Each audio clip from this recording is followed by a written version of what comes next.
በ1967 የምክር ቤቱ አባልና የዑለማ ሊቀመንበር ነበሩ። ተቀዳሚ ሙፍቲ ሐጂ ዑመር ኢድሪስ ከ2011 መጋቢት ወር እስከ ግንቦት 2014 ድረስ ጠቅላይ ምክር ቤቱን መርተዋል። ተቀዳሚ ሙፍቲ በተለያዩ ጊዜያት ላበረከቱት አስተዋጽኦ የአዲስ አበባ ዩኒቨርሲቲ በ2011 የክብር ዶክትሬት ሰጥቷቸዋል።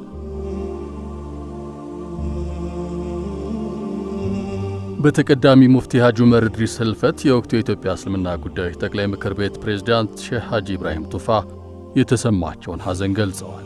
ፕሬዝዳንቱ ባወጡት መግለጫ የቀድሞ የኢትዮጵያ እስልምና ጉዳዮች ጠቅላይ ምክር ቤት ፕሬዝዳንት ተቀዳሚ ሙፍቲ ሐጂ ዑመር ኢድሪስ በዲን እውቀታቸው አንቱ የተሰኙ በመንፈሳዊ አገልግሎታቸውም ላቅ ያለ ደረጃ የነበራቸው ናቸው ያሉ ሲሆን እርሳቸውን ማጣት እጅግ ከባድ መሆኑን ገልጸዋል።